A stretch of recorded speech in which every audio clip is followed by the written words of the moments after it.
इस दुनिया में कुछ लोग बेवजह चिंता करते हैं, बिना किसी कारण ही अपने आप को और मन को परेशान करते रहते हैं।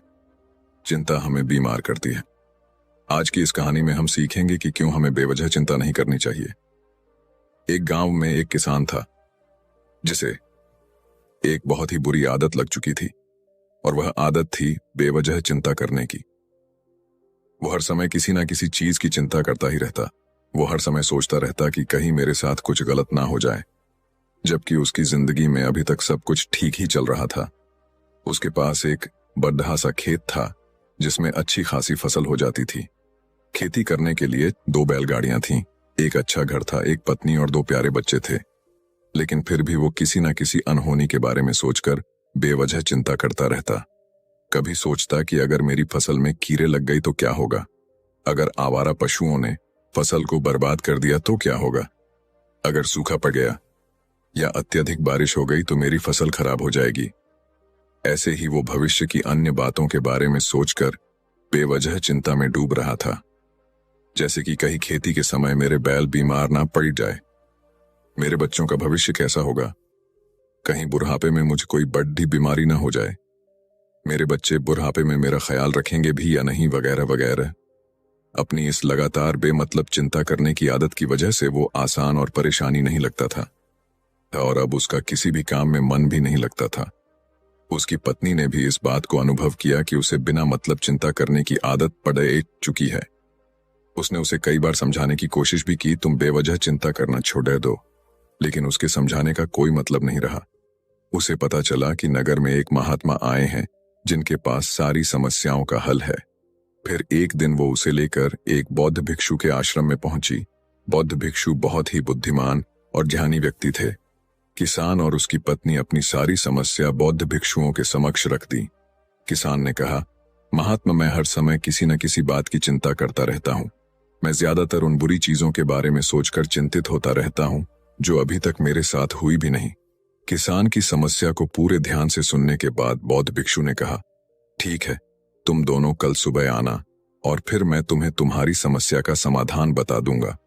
अगली सुबह जब किसान और उसकी पत्नी बौद्ध भिक्षु के आश्रम में पहुंचते हैं तो देखते हैं कि बौद्ध भिक्षु बहुत ही चिंतित अवस्था में जमीन पर पालथी मारकर बैठे हुए हैं और उनके सामने एक दूध से भरा गिलास रखा हुआ है। बौद्ध भिक्षु बार बार उस दूध के गिलास की तरफ देख रहे हैं और फिर कभी अपना हाथ अपने सिर पर रखते तो कभी जमीन पर। वो बहुत ही चिंतित और बेचैन दिखाई पड़े थे। ये देखकर किसान ने पूछा, महात्मा, आप इतने परेशान क्यों लग रहे हैं? आपके समक्ष दूध रखा है, आप इसे पी क्यों नहीं लेते? महात्मा बोले, मुझे चिंता हो रही है कि कहीं इस दूध को बिल्ली ना पी जाए, या फिर मैं कहीं जाऊं और तो क्या पता या दूध कहीं गिर जाए। मैं दूध को पीना तो चाहता हूं, लेकिन मेरा भी मन नहीं है। मैं तो यही सोच रहा हूं कि अगर ये दूध खराब हो गया या कोई गंदी चीज इस पे पच गया तो फिर क्या होगा? इतना सुनकर किसान जोर जोर से हंसने लगा। किसान ने हंसते हुए कहा, इसमें इतनी चिंता करने वाली कौन सी बात है? ये दूध ही तो है। अगर इसे बिल्ली ने गिरा दिया या ये खराब हो गया या फिर किसी ने इसे पी लिया तो क्या हो गया? ये आपको दोबारा मिल जाएगा, और वैसे भी आपका चिंता करना व्यर्थ है, क्योंकि ना तो अभी इसे बिल्ली ने गिराया है, ना ही खराब हुआ है, और ना ही अभी इसे किसी ने पिया है, और हो सकता है कि भविष्य में ऐसा हो भी ना।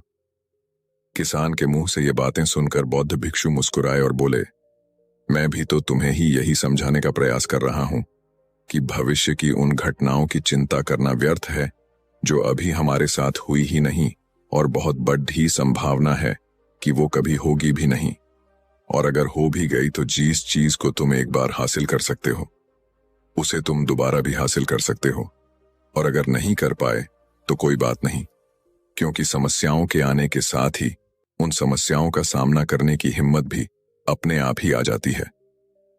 ये बातें सुनने के बाद किसान को लगा जैसे किसी ने उसके गाल पर एक थप्पड़ मारकर उसे नींद से जगा दिया हो।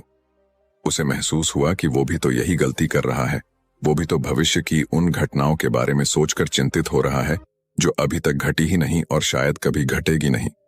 वो और फिर बौद्ध भिक्षु के चरणों में गिर पड़ा और कहने लगा, इतनी आसान में मुझे मेरी गलती का एहसास करवाने के लिए आपका बहुत बहुत धन्यवाद, और मैं आज से पूरा प्रयास करूंगा। मैं बेवजह चिंता करना बंद कर दूंगा। जापान में एक लोकप्रिय कहावत है, अगर तुम चल रहे हो तो सिर्फ चलो, अगर तुम खा रहे हो तो सिर्फ खाओ, लेकिन एक समय में सिर्फ एक ही काम करो, चिंता न करो। इस लोकप्रिय कहावत के अर्थ ने मुझे हैरान कर दिया था, और सच कहूं तो मुझे ऐसा लगता है कि कहावत के अर्थ में ही वो राज छुपा है, जिसे अगर किसी ने अच्छे से समझ लिया और अपने जीवन में उतार लिया, तो वो चिंता के बंधन से ही हमेशा हमेशा के लिए मुक्त हो जाएगा। इस कहावत के अर्थ के बारे में हम आगे बात करेंगे, लेकिन उससे पहले देखते हैं कि हमारे दिमाग में इस तरह के विचार ज्यादा चल रहे होते हैं। पहला, क्या मैंने ये काम सही से किया? दूसरा, क्या मैं इसे और बेहतर कर सकता था? तीसरा, इसका परिणाम क्या होगा? और चौथा, लोग मेरे और मेरे काम के बारे में क्या सोच रहे होंगे? ये ऐसे कुछ विचार हैं जो हमारे दिमाग की सिस्टम में ज्यादातर समय चलते रहते हैं, लेकिन हमें पता नहीं चलता, क्योंकि हमने इन विचारों के साथ जीना सीख लिया है और हमारा दिमाग काम भी ऐसे ही करता है कि अगर हमने इसे किसी काम को कई बार करवा लिया तो फिर ये उसे अपनी आदत बना लेता है और फिर हमारे चाहे बिना भी उस काम को करने का प्रयास करता है। शुरुआत में तो हम किसी भी काम को अपनी इच्छा से पूरे होशो हवास में करते हैं, लेकिन बाद में वो हमारी आदत बन जाता है और फिर हम बस बेहोशी की हालत में बिना सोचे समझे उस काम को करते चले जाते हैं। जब एक बच्चा छोटा होता है तब उसे पता नहीं होता कि चिंता क्या है, लेकिन जैसे ही वो बड़ा होता है, माँ बाप कहना शुरू कर देते हैं, बेटे आपको होमवर्क करना है, आपको उसकी चिंता नहीं हो रही, आपके एग्जाम आने वाले हैं, आपको उसकी चिंता करनी चाहिए। और ऐसे ही न जाने कितनी सारी चीजों के लिए बच्चों के आसपास के लोग उसे चिंता करने के लिए कहते हैं और वो छोटा बच्चा इस बात को मान लेता है।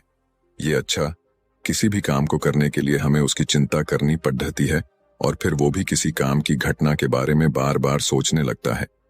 शुरुआत में तो वो ये काम जानबूझकर करता है, लेकिन धीरे धीरे उसका मन इसे अपनी आदत बना लेता है और फिर ना चाहते हुए भी उसका मन एक ही विचार के बारे में बार बार सोचता रहता है और फिर वो अपनी पूरी जिंदगी चिंता के इस जाल में फंस कर रह जाता है।